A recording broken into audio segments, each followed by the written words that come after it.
Welcome to Aba. Boy Abunda. Maraming salamat, Mr. and Mrs. Wow! Thank you. Thank you. How does it sound? Ay, hindi mo ako sanay. Overwhelming. It's overwhelming. Kasi it's really a next journey sa buhay Next naman level. talaga. Yeah.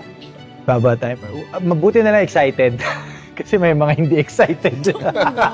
Meron mga May hindi nagulat excited. nga. Di pa ba? Oo, totoo. Oh, but yours is an interesting story. You've been partly public about it, di ba? Magkasama kayo ng matagal, and then you decided. It's a different story. Kaya ako excited ako. Lalo na nung sinabi mo ngayon that, yeah, overwhelming. Kasi it's the start of another journey. Yes. Di ba? Opo. Pakunti-kunti pa siyang nagsisink in, Tito. Hindi ko pa alam. Hindi ko, as in, parang it was really something that I looked forward to for so many years. Wow. Charot lang. May mga times na pag kayong dalawa lang, you go back to where and Yeah. when it started just for fun. Yes, for fun. Exactly, for fun. Yeah. I was about to say, it's really for fun. Like, naalala mo yung yung ganito, yung ganyan. Tumatakas pa tayo nun. No? Pag may nakakita sa atin, to akala mo naman, Katniel tayo. Ganun pa ako nun, Tito Boy.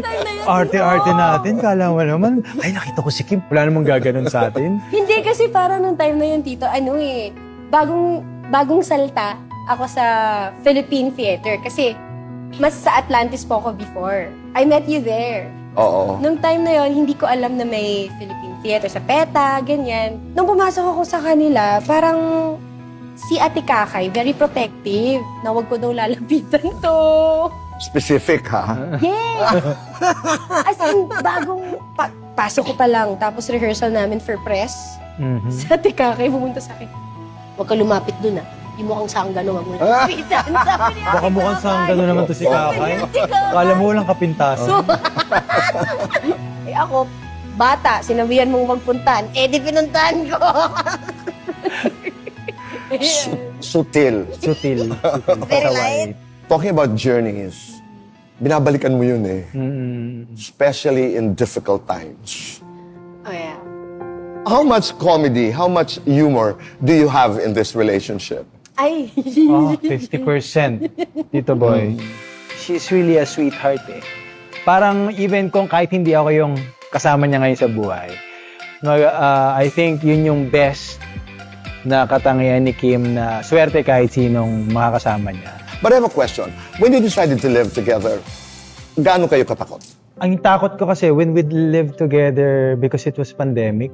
Oo nga. It was during the pandemic. So mas nandun yung takot ko since kasi nag-decide kami ng pa-lockdown pa lang. So parang jump into the situation na lang. Kasi mag-isa lang po ako sa condo, mag-isa lang rin siya sa condo. Mag-isa lang rin yung nanay ko sa bahay.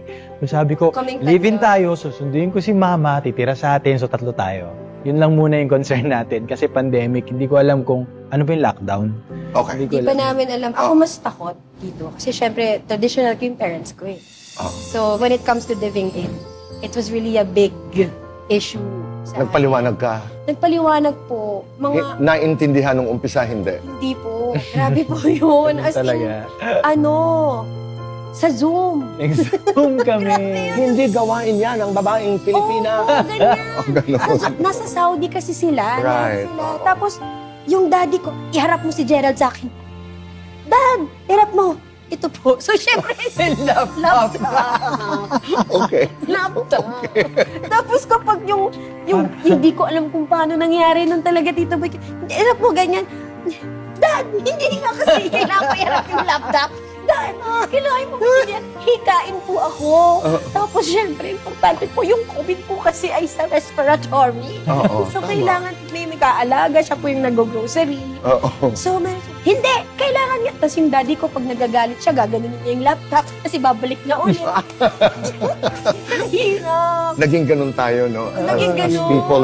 It was a... So what convinced Dad? Pinatunayan po ni Je na talagang inaalagaan niya ako. Magre-report siya sa parents ko. May message siya. Kahit hindi ako kinakausap ni daddy, hindi nagre-reply daddy ko, mommy. Yung mommy ko nagre-reply. But it was really my dad. Hindi siya nagre-reply kahit kanino sa amin. Siya magme-message pa rin siya. You earned that. You earned that trust. Ganun siya. How are I you have today? to, I have Yeah, you had to, yeah. Kumusta kayo ngayon? Okay naman po. Daddy. Close na close. Daddy. Grabe close sila. Nag-I-love you na Tatawag kami. po yun. Okay na. Hinahanap si Jay, hindi ako. Okay. So, naiba na Naiba ang na. ihip ng hangin. Let's talk about your movie. Oh, my. Thank you. Okay. Oo nga pala. May Kwentuhan. kwentuhan eh. Nadala tayo ng Wala. Ay, kwentuhan. sarap makinig kay Tito. Oo nga, iba sa inyo din. Thank How you po. exciting is this movie?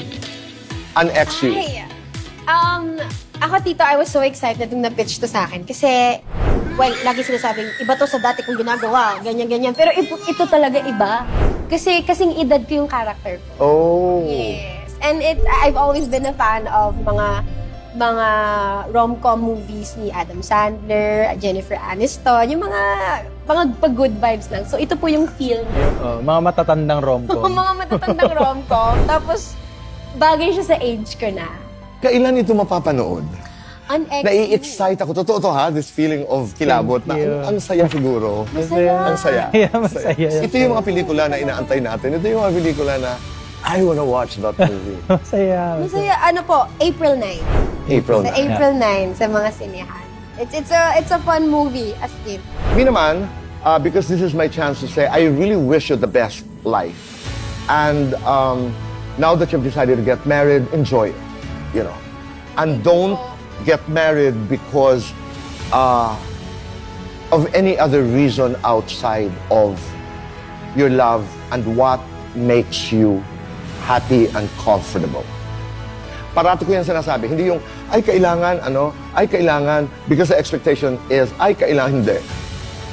Take it from your point of view. Kasi kasal nyo yun. Yeah, totoo. Maraming salamat. Thank you po. Again, Thank you ganda very nun. much. Thank you. Wow. Maraming salamat. And all the best. You deserve the best. You too, Tito. You're worthy of the best. You too, Tito.